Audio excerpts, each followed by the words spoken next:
পারস্য উপসাগরে নীল জলরাশি আর কৌশলগতভাবে অত্যন্ত গুরুত্বপূর্ণ হরমুজ প্রণালী এখন ইতিহাসের সবচেয়ে কঠিন অগ্নি পরীক্ষার মধ্যে দিয়ে যাচ্ছে।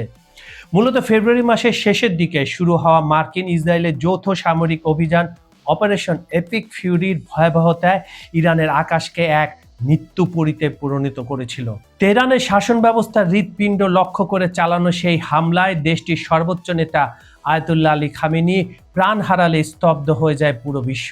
তবে এই ধ্বংসযজ্ঞের বিপরীতে ইরান যে পাল্টা আঘাত হেনেছিল তা কোনো সাধারণ সামরিক জবাব ছিল না, বরং তা ছিল এক বিধ্বংসী আগ্নেয়গিরির অগ্নুপাত।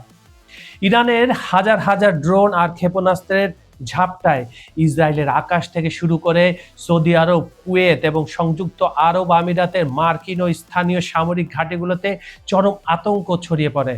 বাদ যায়নি বাহরাইনও। একই সাথে ইরান হরমুজ প্রণালী বন্ধ করে দেওয়ার ফলে বিশ্ব অর্থনীতিতে এক বড় ধাক্কা লাগে, যা পুরো পৃথিবীর জ্বালানি সরবরাহের ধমনী চেপে ধরার শামিল ছিল। যুদ্ধের এই দাবানল কেবল নির্দিষ্ট সীমান্তে সীমাবদ্ধ থাকেনি, তা দ্রুত ছড়িয়ে পড়েছিল লেবাননের মাটিতেও।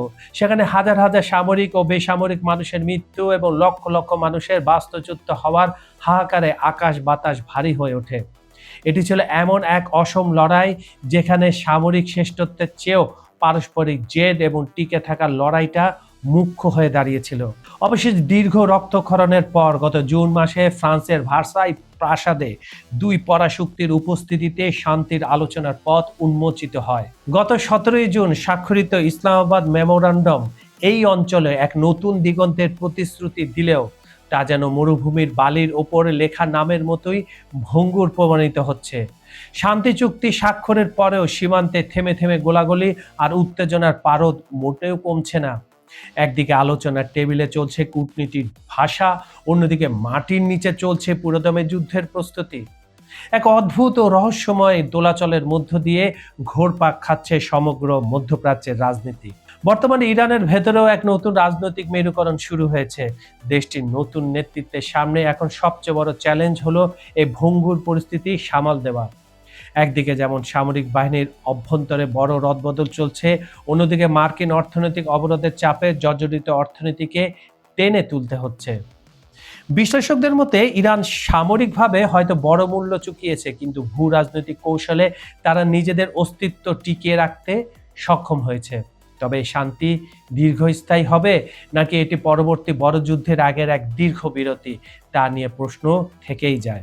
আন্তর্জাতিক সংবাদ মাধ্যমগুলো এখন ইসরায়েলের প্রধানমন্ত্রী বেনিয়ামিন নেতানিয়াহুর পরবর্তী পদক্ষেপ নিয়ে সরগরম। লেবাননের ভেতরে অবশিষ্ট সামরিক অবকাঠামো ধ্বংস করতে তারা মরিয়া প্রচেষ্টা এই শান্তি চুক্তির ভিত্তিকে ক্রমাগত সংশয়ের মুখে ফেলছে। মার্কিন প্রেসিডেন্ট ডোনাল্ড ট্রাম্পের মধ্যস্থতা আর ইরানের সম্মতির এই নাটকীয় মোড় বিশ্ব রাজনীতির এক জটিল সমীকরণে এসে দাঁড়িয়েছে। পারমাণবিক উচ্চাকাঙ্ক্ষা থেকে শুরু করে মধ্যপ্রাচ্যের নিয়ন্ত্রণ সবই এখন এক সুতোর উপরে ঝুলছে।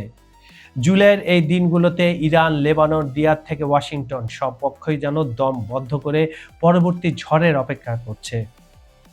কাজল হায়দার, খবর সংযোগ।